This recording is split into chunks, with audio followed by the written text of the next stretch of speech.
Joe.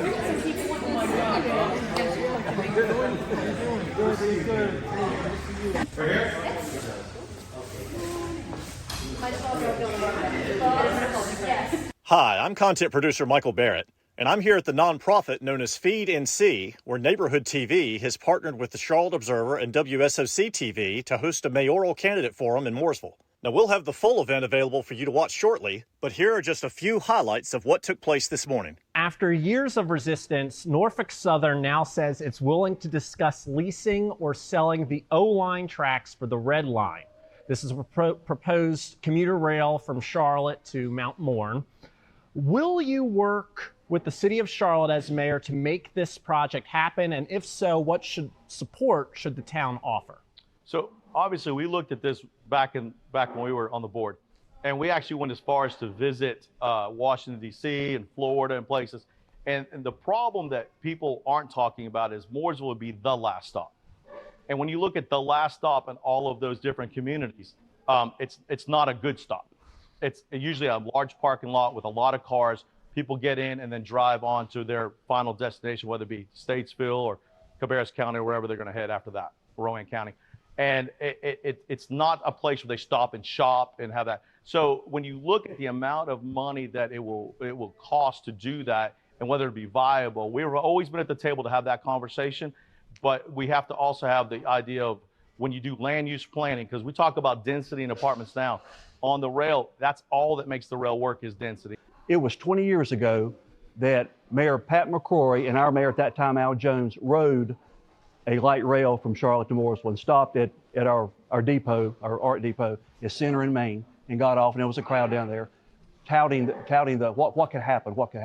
And I think in Mr. Carney's first round as a commissioner, the town partnered with CATS, and they had a bus running from Mooresville to Charlotte. It wasn't very well received, and so they stopped that, but the light rail never materialized, and part of that came from Iredell County because each local government, Huntersville, Cornelius-Davison, Mooresville, and Iredell County would have to come up with some funding, and Iredell County at that time was against it. You know, they haven't been talked to here recently, and I think this just came out regarding revisiting that with Norfolk Southern. So Iredell County has yet to come to the table yet on this venture, but they said no the last time around. But that gets back, I think Mr. Carney mentioned some dollar amounts, and that's going to be the hard part for Mooresville to come up with to participate in this. So I've lived at what is now exit 35 of Interstate 77, what is now exit 35, for nearly 25 years. I drove the other day at 1:30 p.m., okay, let me repeat, at 1:30 p.m. on a weekday to go get a lunch burrito at my favorite food truck, my favorite Mexican food truck.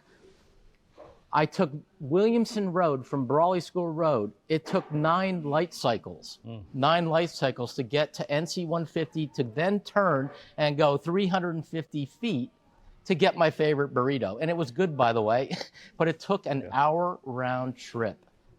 An hour round trip. So what do you tell residents? What have you told them about what you're doing or plan to do to continue to do to solve these? I mean, these are crazy backups.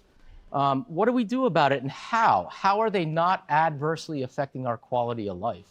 The first thing is, and I appreciate when Bobby talks about working in the Charlotte region, but realistically, transportation starts in Raleigh, right? That doesn't get us out of the responsibility that we have in Mooresville. And everybody loves to point fingers in Raleigh, but Raleigh doesn't approve dense development. Raleigh doesn't approve apartments. Raleigh doesn't do all those things. So what happens is as towns move forward with their land use planning, that stresses roads.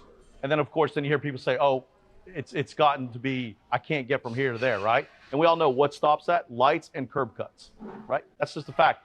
We are trying to work to get the rest of Brawley School Road widened from the Catholic Church on up to Highway 21, which would help us, would alleviate that. Then you go on up to Williamson Road, obviously, and it's a cluster. That road is scheduled to be widened. It's on the state's plans to be widened, but the state, and again, I'm not blaming Raleigh, because as Mr. Carney said, you can't point your finger every time at Raleigh, but they keep pushing our projects back, such as 150.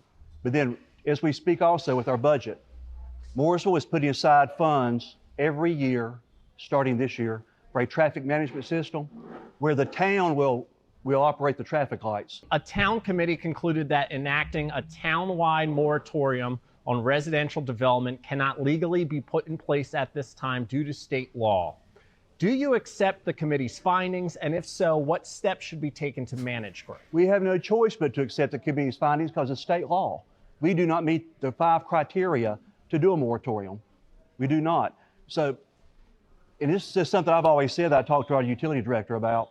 The only thing that can stop it legally where we don't get sued, and we get sued every day about something, is if our wastewater treatment plant and our water treatment plant are at capacity or fail.